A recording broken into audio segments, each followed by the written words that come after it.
Pour commencer, on va vous présenter rapidement la société, qui nous sommes, notre positionnement, et puis ce qu'est W4 Express. Et rapidement, Jean-Loup nous fera une démonstration pour que vous compreniez bien la manière dont les choses se passent et comprendre aussi le positionnement de l'outil.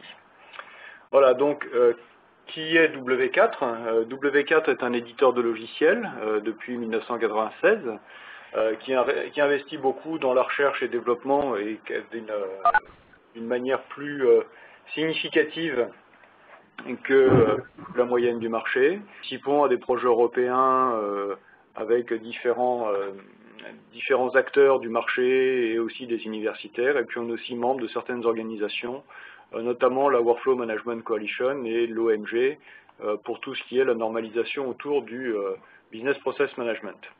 Donc nos clients et nos utilisateurs sont nombreux, en France et à l'international.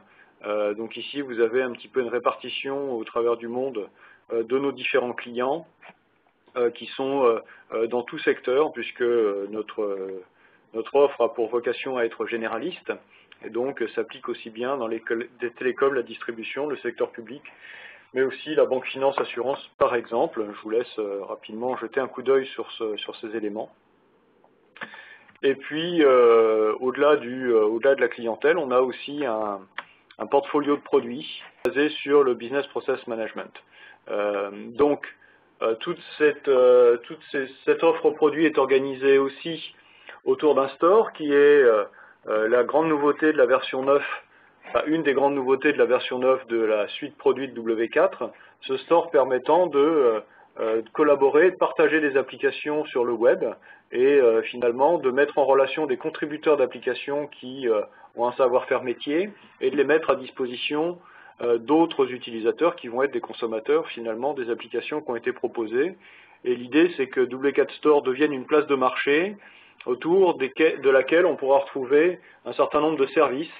Donc, au-delà des produits, avoir des services de support, de formation, d'expertise technique, d'expertise métier, puisque on mène aussi une campagne de recrutement de partenaires pour publier des applications à l'intérieur de communautés publiques qui sont à disposition donc, de tout un chacun qui s'inscrit sur le store pour en devenir membre. Je vais y revenir dans un instant.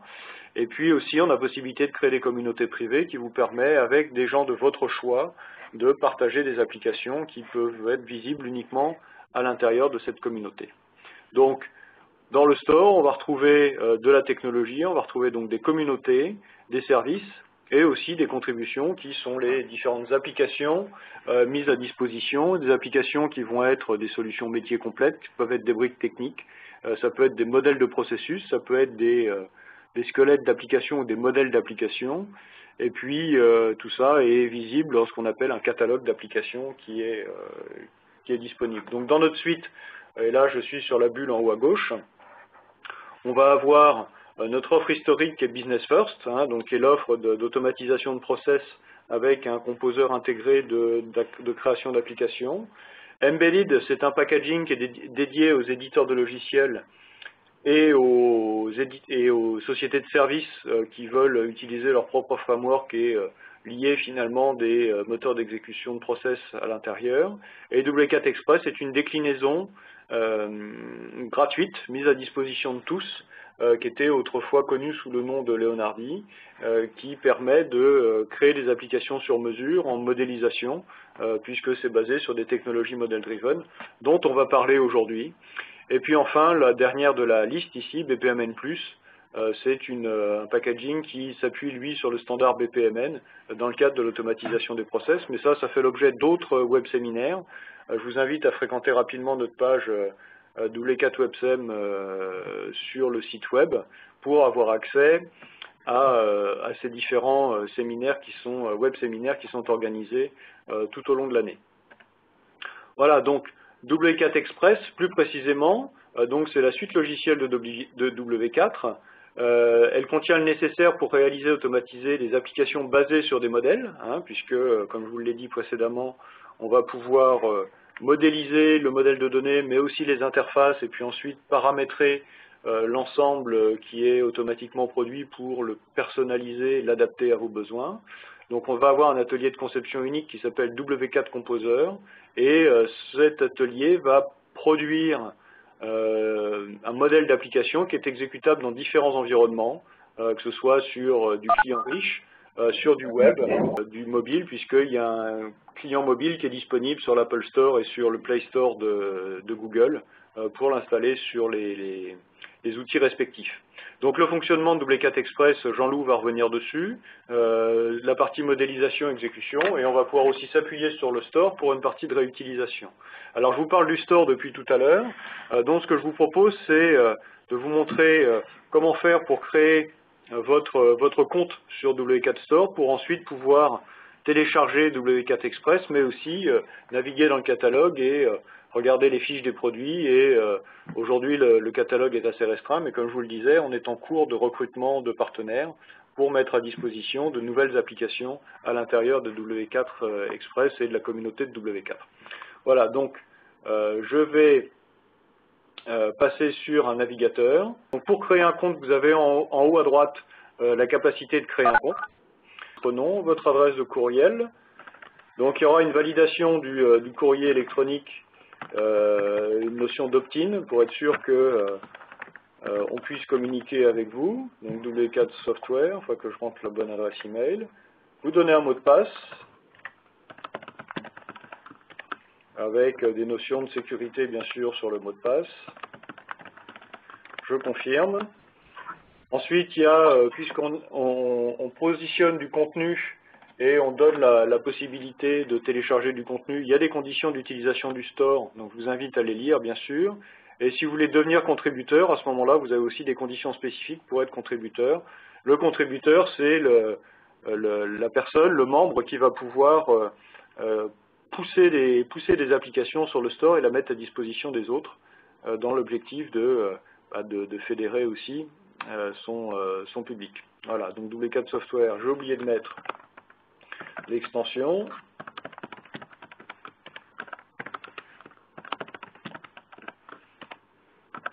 Voilà, donc je vous invite à mettre des vrais mots de passe aussi. Hein. Voilà, donc le compte est créé. Ensuite, on va vous demander quelques détails. Le secteur dans lequel vous travaillez. Donc ici, on est dans le secteur des éditeurs de logiciels SS2I. Ma fonction, je suis au marketing.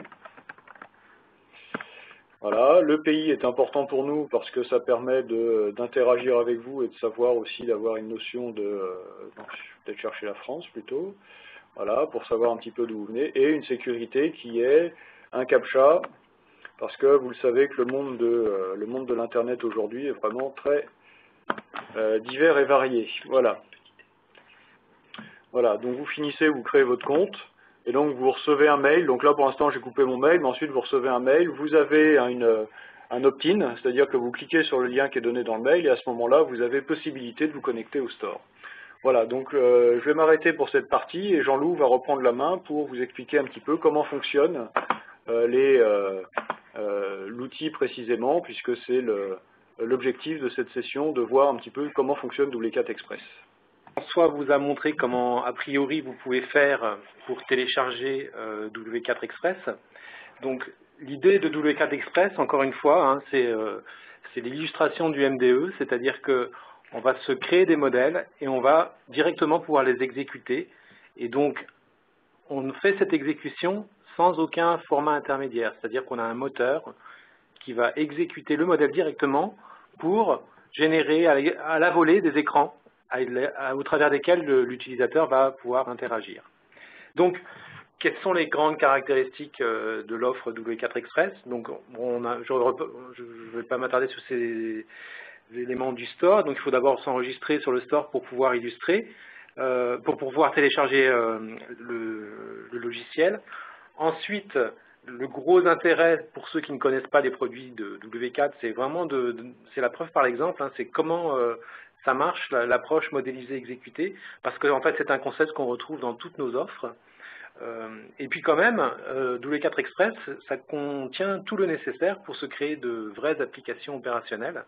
La seule limitation, c'est qu'effectivement, ce sont des applications qui sont limitées au monde libre. C'est-à-dire que si vous voulez vous interfacer avec des systèmes d'information du type MySQL, c'est de l'open source, donc il n'y a pas de problème. Mais si vous voulez, par exemple, vous connecter avec Oracle, eh bien, donc Oracle étant un produit commercial, nous avons comme contrainte de ne plus rester en version gratuite pour autoriser cela.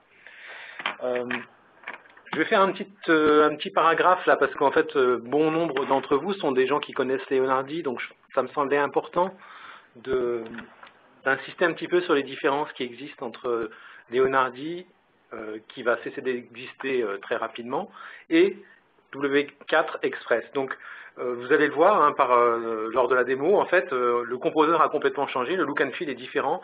On est maintenant basé, alors qu'avant on était basé sur un client lourd Swing, maintenant on utilise une technologie basée sur Eclipse RCP. Donc, ceux qui connaissent le monde Java du développement et qui utilisent Eclipse, en fait, ne devraient vraiment pas se sentir perdus. Au contraire, ils devraient retrouver en fait des concepts communément admis dans le monde des développeurs. Et donc, ça, c'est plutôt un confort.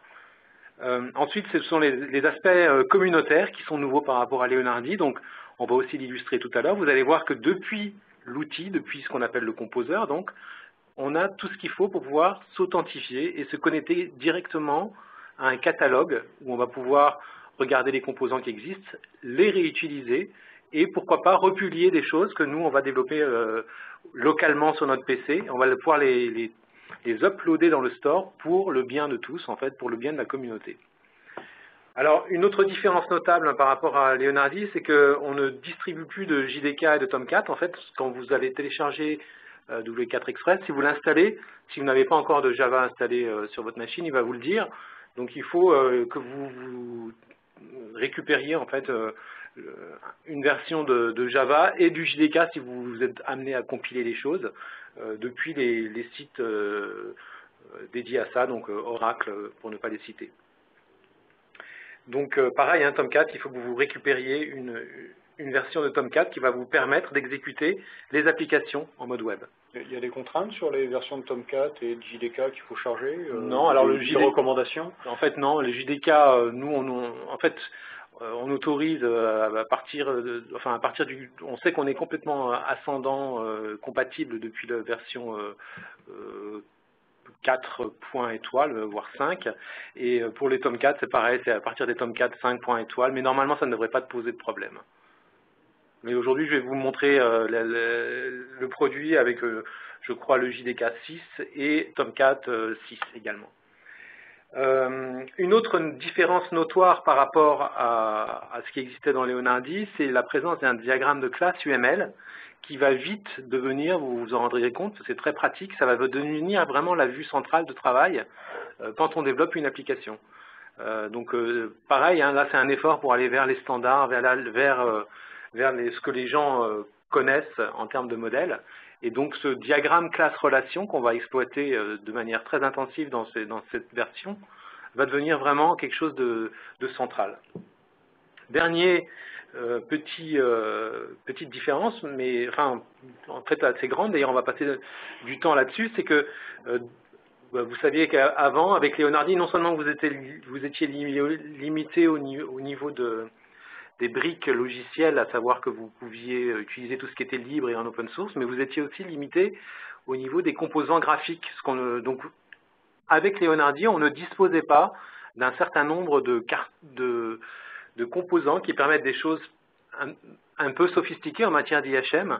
Donc, on peut citer ici des composants qu'on va regarder tout à l'heure ensemble, notamment pour faire de la cartographie, des diagrammes de Gantt, ou bien des choses comme des tables complexes, ou des tree maps. Alors, tree maps, en fait, c'est des cartes arborescentes. Vous allez voir à quoi ça ressemble tout à l'heure et comment ça peut être utile.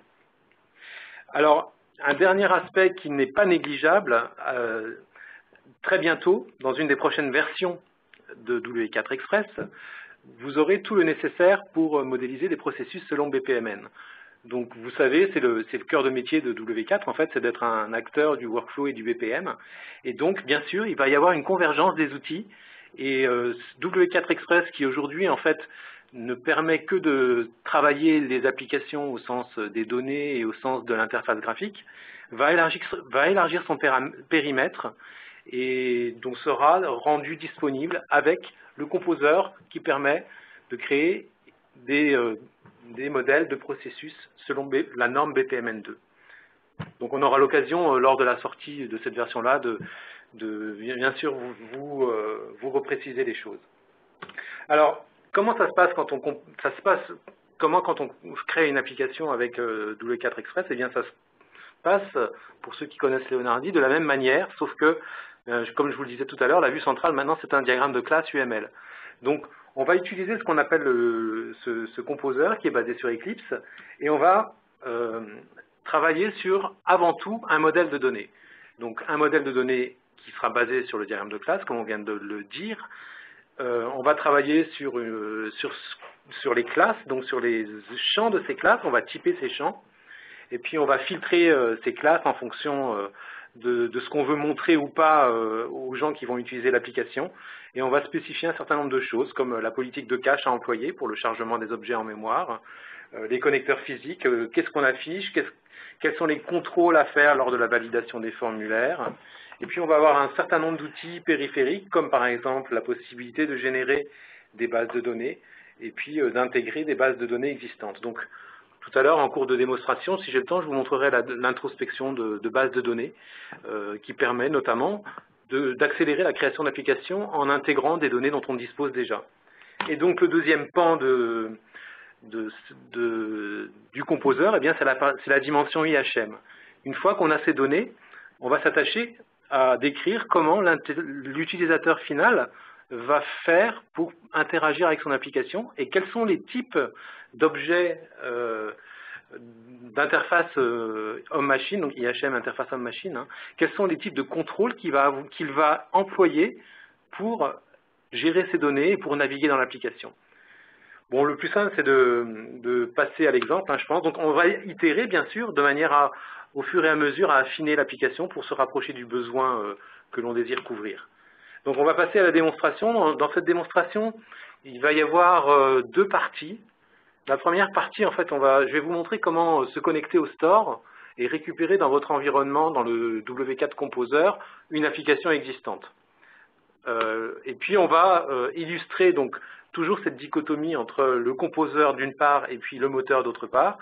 Donc une fois que j'aurai téléchargé et récupéré l'environnement de travail dans mon environnement, je vais invoquer le moteur, donc qu'on appelle W4 Engine, qui va démarrer et qui va exécuter l'application en se basant complètement sur mon modèle. Et puis, alors, donc, juste pour compléter, donc la deuxième partie de la démonstration, si on a le temps, ce sera vous montrer comment on peut créer une application à partir de rien du tout. C'est ce que j'évoquais tout à l'heure, un petit peu plus tôt. Donc, on ira introspecter une base de données et on va se créer une application rapidement. Et si on a le temps, on ira la publier sur le store à la fin. Voilà. Donc, voilà, je vous ai déjà décrit tout ça, où on va donc jongler entre le composeur et le moteur. Et maintenant, je vais passer donc à l'outil directement. Donc une fois que vous allez télécharger l'outil, vous allez récupérer en fait un exécutable sur votre station de travail et vous allez pouvoir le lancer. Et quand vous le lancerez, vous obtiendrez une fenêtre qui ressemble à ceci, donc qui est donc le composeur W4. Alors avec une fenêtre là qui s'affiche, Quad 9, donc c'est une fenêtre qui se paramètre. Et vous avez notamment une fenêtre ici de préférence où vous pouvez dire si oui ou non vous voulez afficher cette fenêtre. Vous pouvez ici décrire un certain nombre de choses, y compris quelle version du JDK ou de Java vous voulez utiliser, etc. etc. Donc là, pour revenir sur les aspects Java et JDK que je vous citais tout à l'heure, ici en fait j'utilise un Tomcat que j'ai téléchargé, qui se trouve à un certain endroit, et c'est le JDK 7, c'est pas le 6, donc que j'utilise ici. Alors, il y a une autre préférence qu'il faut que je vous décrive, qui est importante, c'est celle qui est liée au store.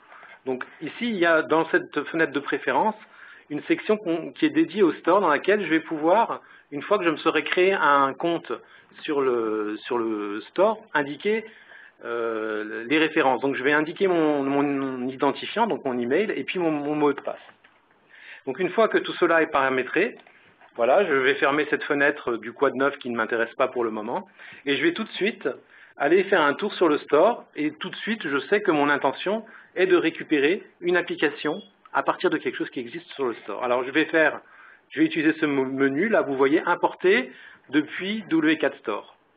Donc quand je fais ça, ça prend en compte mes paramètres qui sont au niveau des préférences, et ça me permet de me connecter directement au store, et de passer en revue ici la liste des composants qui sont dans le store. Donc ça c'était l'objet d'un autre webinaire hein, qui indique comment le store est structuré, comment on peut se créer des communautés, comment on peut créer des versions successives des applications, etc. Donc ça, je vais passer les détails là-dessus, mais vous voyez qu'on retrouve un certain nombre de composants, et par exemple, eh bien, il y a cette démo que peut-être certains d'entre vous connaissent, qui est une démo qui montre comment qui illustre un petit peu les principales fonctionnalités de W4 Express. Alors, voilà, je peux passer en revue le composant, je peux voir la description rapide du composant, et puis bon, à partir du moment où elle m'intéresse, j'ai ce bouton ici qui me permet de télécharger le composant, qui me demande d'identifier où je veux la télécharger, et le comportement du composeur va être le suivant, il va non seulement, dans un premier temps, télécharger le composant en question, et dans un deuxième temps, ce qu'il va faire, c'est qu'il va ouvrir l'application pour m'initialiser mon environnement de travail. Alors ça peut prendre un petit peu de temps. Donc, vous allez voir, il est en train de créer l'environnement, ça y est.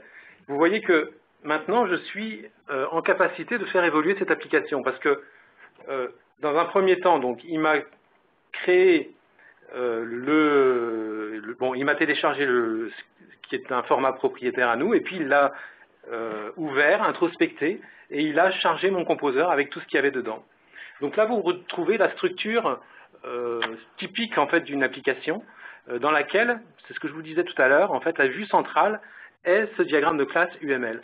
Donc ceux qui sont un peu familiarisés avec UML ne seront pas perdus, hein. On retrouve en fait ici ce qu'on appelle des classes métiers qu'on peut étendre, où on peut faire jouer l'héritage, qu'on peut annoter, et en quoi cette vue devient en fait la vue principale de travail, c'est que c'est la vue à partir de laquelle on va pouvoir faire évoluer le modèle. Là, typiquement, si je sélectionne ma vue, en fait, je peux rajouter directement à la souris ici des objets. Par exemple, là, je peux rajouter des champs. Ici, là, j'ai tous les raccourcis qu'il faut pour me concentrer sur le modèle et rajouter des champs, faire évoluer le modèle, rajouter des liens, modifier les comportements des champs, typer différemment les champs que j'ai déjà, etc., etc.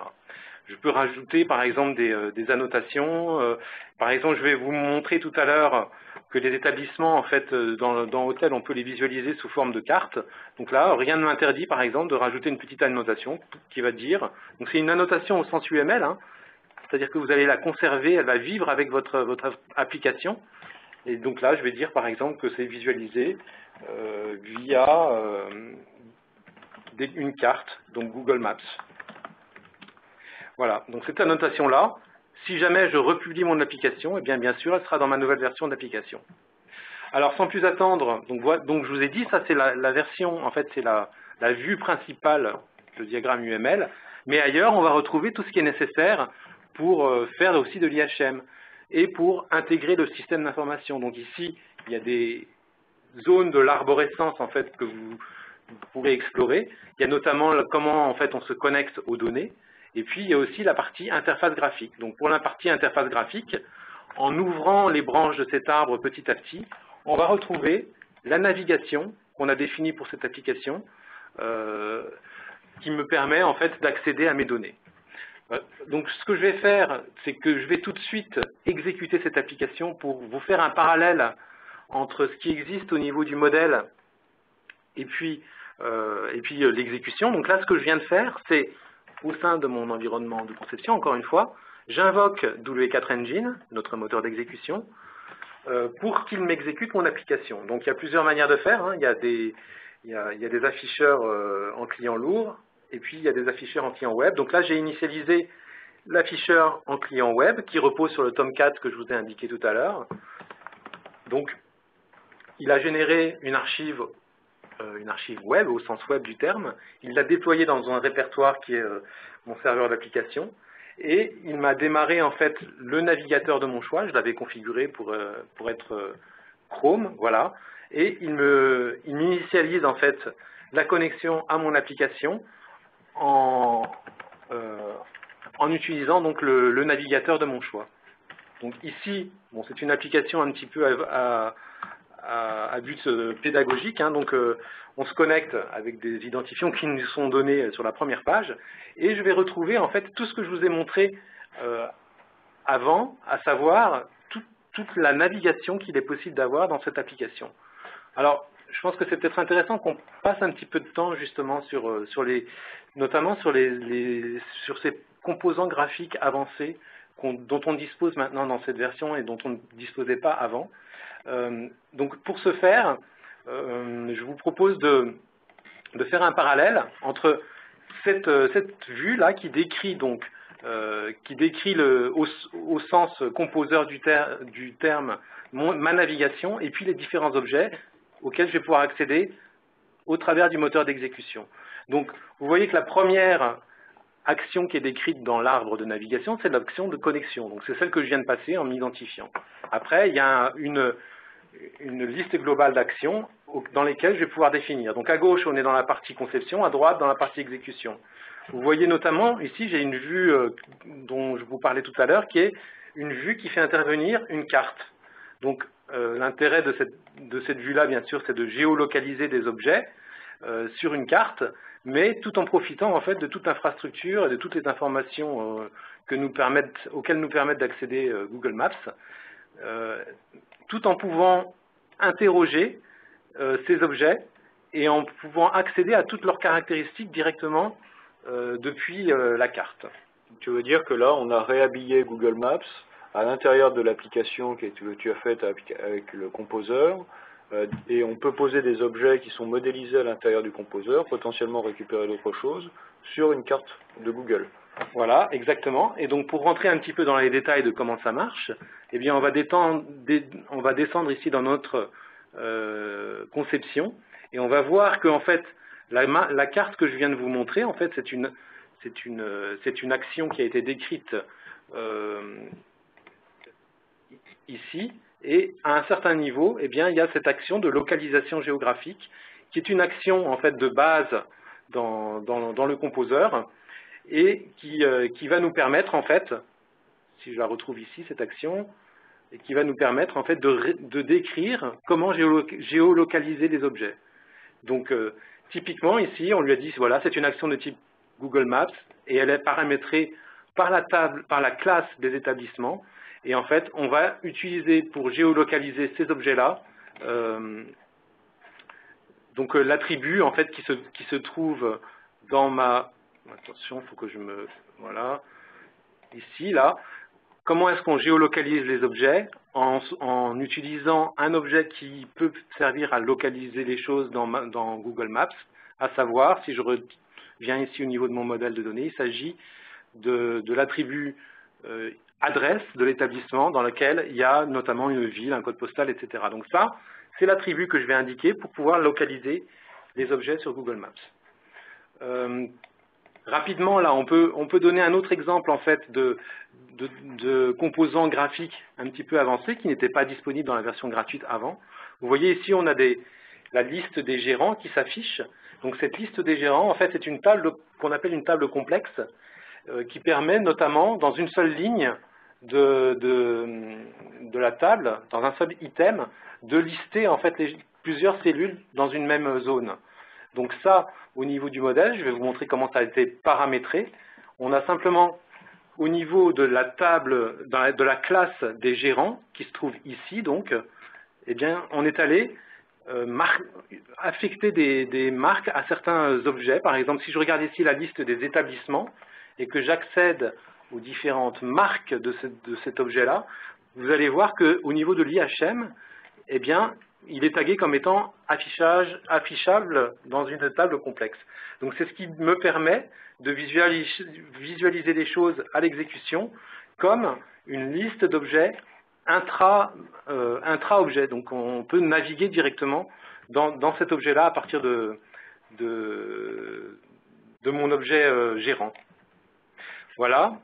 Peut-être qu'on peut encore passer en revue un objet de type composant avancé. Donc ici, il y a notamment un objet qui permet d'accéder à la liste des réservations. Alors, c'est ce qu'on appelle, nous, les cartes arborescentes. Donc c'est une vue qui peut paraître un petit peu complexe initialement, mais qui en fait peut s'avérer très très pratique, en ce sens qu'elle permet de visualiser graphiquement plusieurs dimensions des mêmes objets. Donc ce qu'on s'est amusé à faire ici dans cette démonstration, c'est de montrer en fait la taille de chacun des rectangles que vous voyez là est révélatrice de la valeur des attributs et la couleur également. Donc par exemple là, si je sélectionne l'hôtel des Victoires dans ma vue, je peux double-cliquer et je vais avoir, en fonction de la taille et de la couleur, je vais pouvoir me faire une idée assez rapidement de ce que du chiffre d'affaires et des réservations qui sont associées à cet hôtel.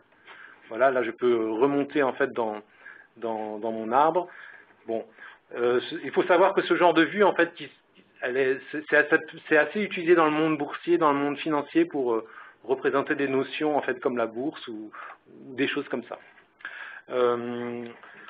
Donc voilà, je pense que vous avez à peu près compris le principe, donc qui est un principe vraiment rémanent chez W4. C'est le principe, encore une fois, j'insiste, parce que c'est vraiment la base de ce qu'on fait chez W4, c'est avoir un modèle, et puis après, compléter ce modèle pour pouvoir utiliser, pour avoir des applications qui deviennent opérationnelles, intégrées avec des systèmes d'information disponibles, etc.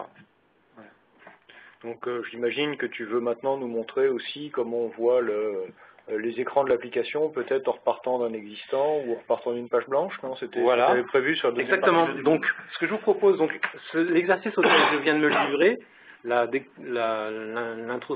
l'exécution de la démo hôtel, je vous invite en fait à le faire vous-même en téléchargeant d'abord Express et puis ensuite en allant dans le store et en faisant exactement ce que je viens de faire. Comme ça, vous pourrez découvrir un petit peu la richesse de tous ces composants avancés. Et moi, de mon côté, maintenant, je vais fermer cette application. Et ce que je vais faire, c'est que je vais me créer en fait une nouvelle application à partir de rien pour vous montrer comment ça peut marcher.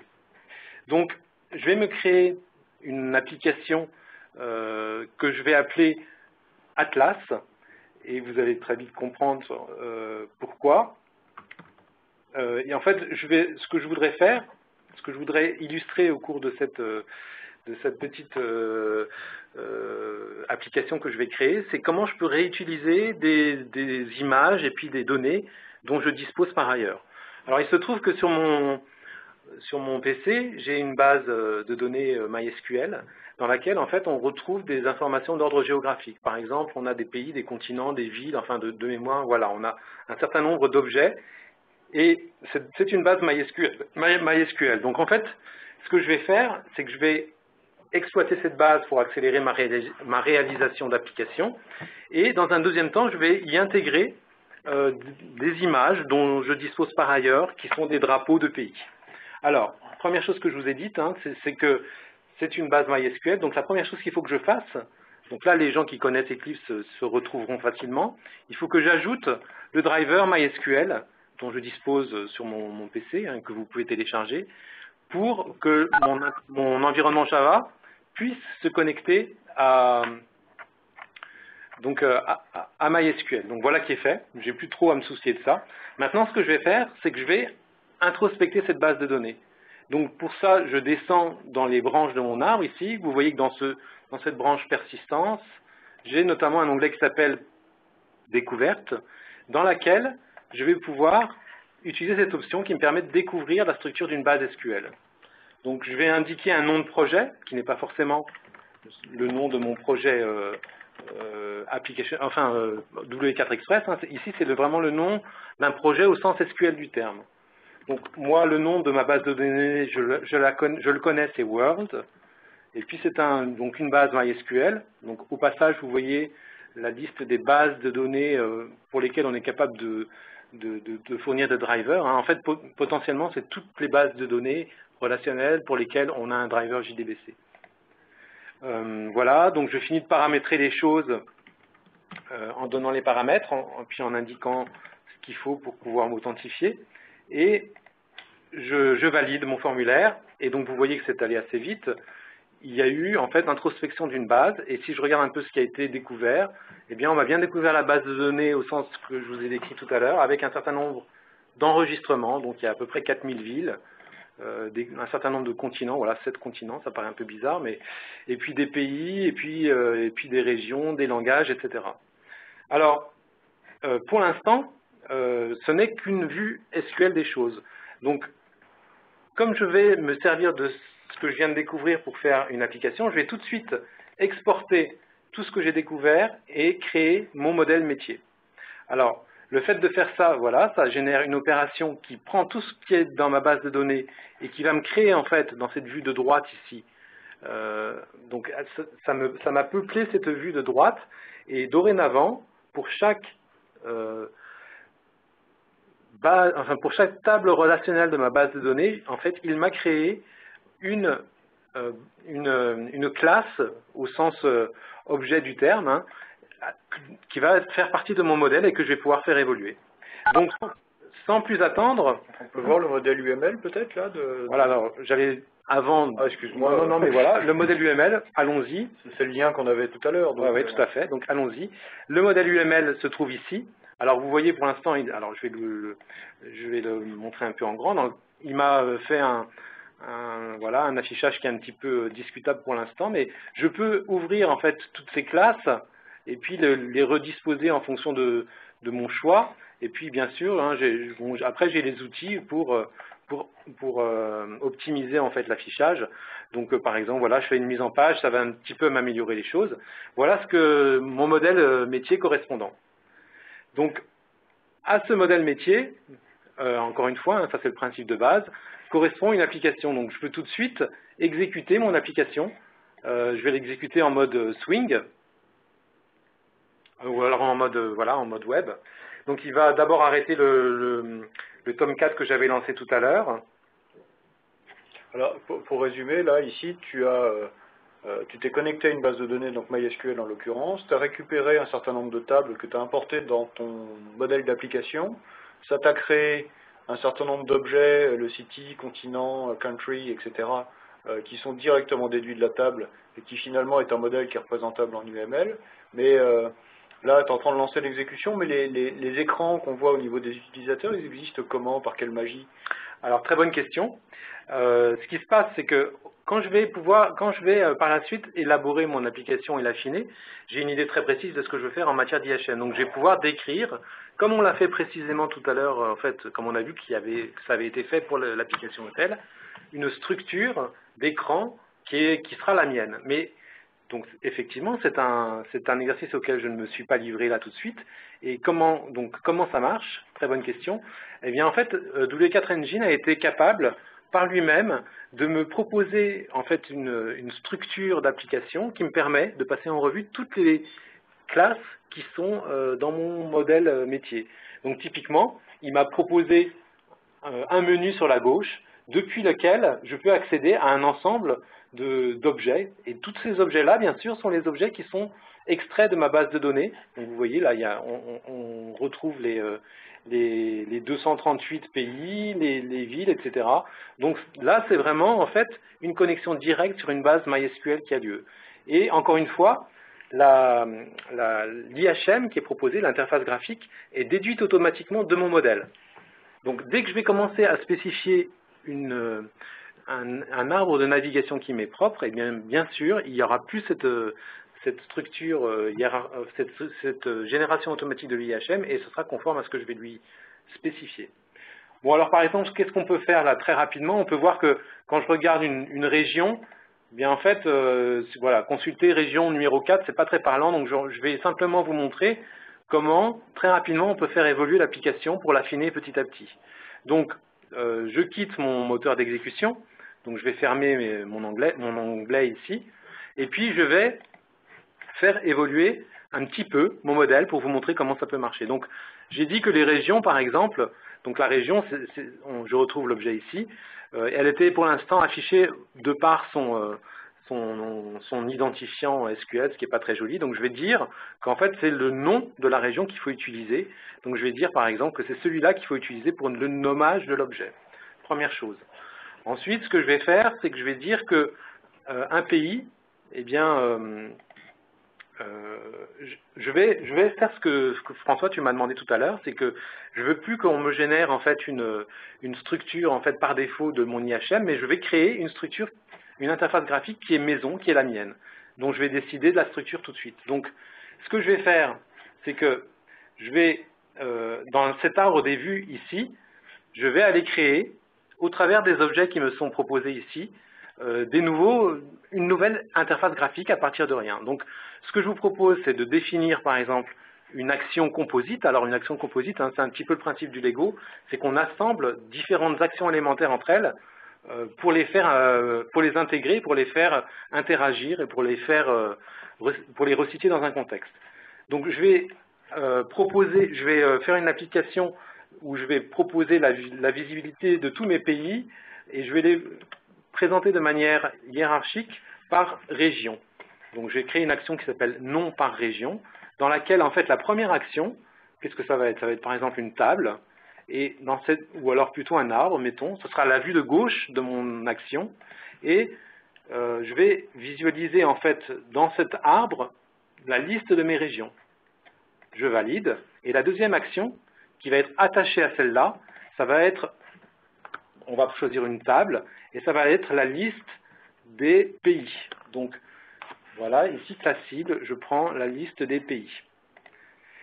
Donc, je valide ceci, et tout de suite, pour vous montrer un petit peu à quel point c'est rapide, je vais réexécuter mon application. Alors, je la réexécute en mode swing, hein, pour que ça aille un petit peu plus vite.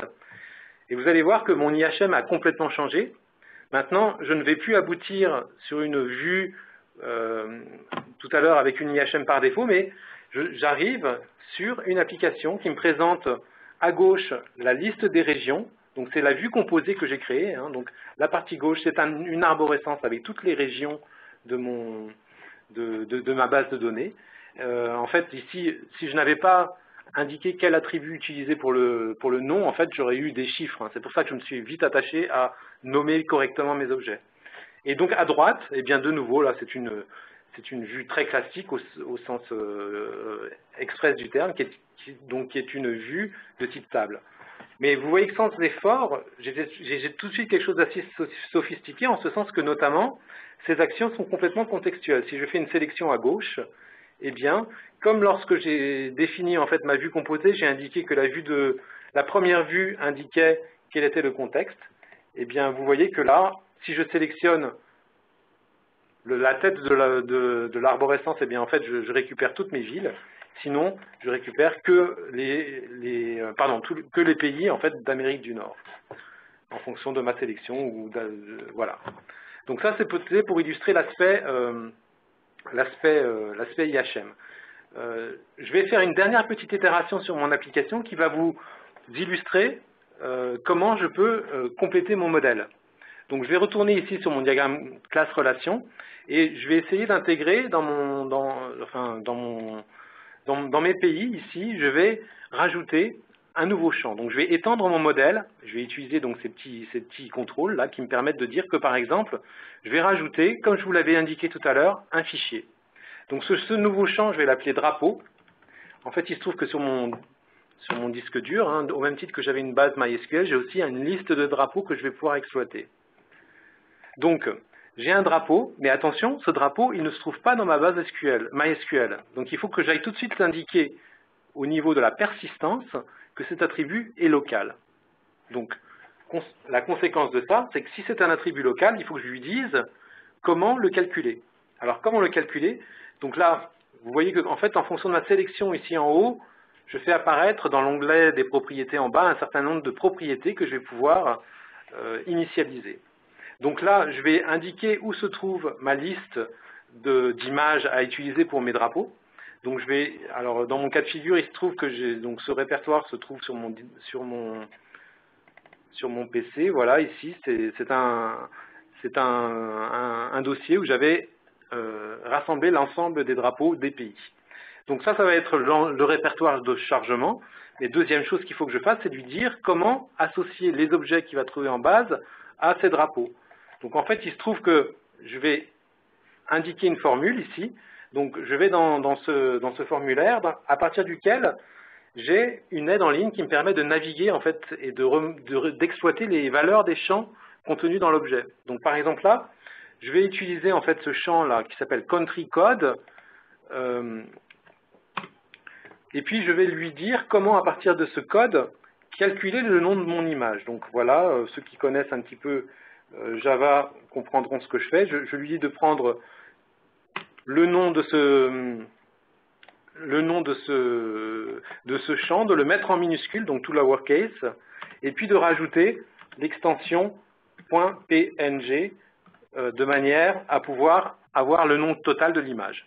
Donc, une dernière chose que je n'ai pas faite, il me semble, c'est indiquer que ce champ devait apparaître comme une image et non pas comme un simple fichier. Donc ça, je le fais ici. Vous voyez au passage que j'ai tout ce qu'il faut pour pouvoir dimensionner de manière un petit peu maison mon champ. Donc je valide ceci, et puis ce champ, tant que j'y suis, je vais le faire apparaître tout au début de ma table. Voilà. Donc voilà qui est fait. Et donc là, maintenant, je vais réexécuter mon application en mode swing. Donc, vous allez voir qu'en théorie, si ça se passe bien, il va non seulement se connecter sur la base de données, mais être maintenant, dorénavant, capable aussi de calculer cette image et de l'afficher dans mon interface utilisateur. Donc voilà, j'ai la même chose que tout à l'heure. Vous vous rappelez que le champ calculé qui s'appelle drapeau, ici, donc je l'ai passé au premier plan en fait, de mon formulaire. Et donc, voici le résultat. Donc je pourrais vous, bon là je vous montre l'exécution en mode swing parce que c'est ce qu'il y a de plus rapide quand on fait de la conception. Mais bien sûr, l'idée c'est exactement pareil en web. Hein. Donc voilà un petit peu comment on se crée une application de manière itérative, petit à petit, en élaborant à la fois le modèle de données et en travaillant à la fois à l'IHM. Comme l'a dit François tout à l'heure, par défaut, il y a une IHM qui est proposée, qui est très large et qui est très générique, mais j'ai tous les composants et les contrôles nécessaires pour pouvoir la personnaliser très finement. Voilà, moi j'ai passé un petit peu en revue ce que je voulais vous montrer. La dernière chose que éventuellement je pourrais faire, c'est la publier dans le store, mais bon, je pense que vous aurez... là, le temps a passé voilà. Quand même, on va peut-être s'arrêter là pour la partie démonstration. Bah écoute Jean-Loup, merci beaucoup, j'espère que ça a été clair pour tous. Voilà, donc on a revu, on peut peut-être récapituler rapidement un peu ce qu'on a vu, hein, c'est dans le Composer, voir les différentes, enfin un peu comment l'outil est organisé, mais les familiers d'Eclipse n'auront pas été trop perdus. La possibilité aussi de se connecter vers le store.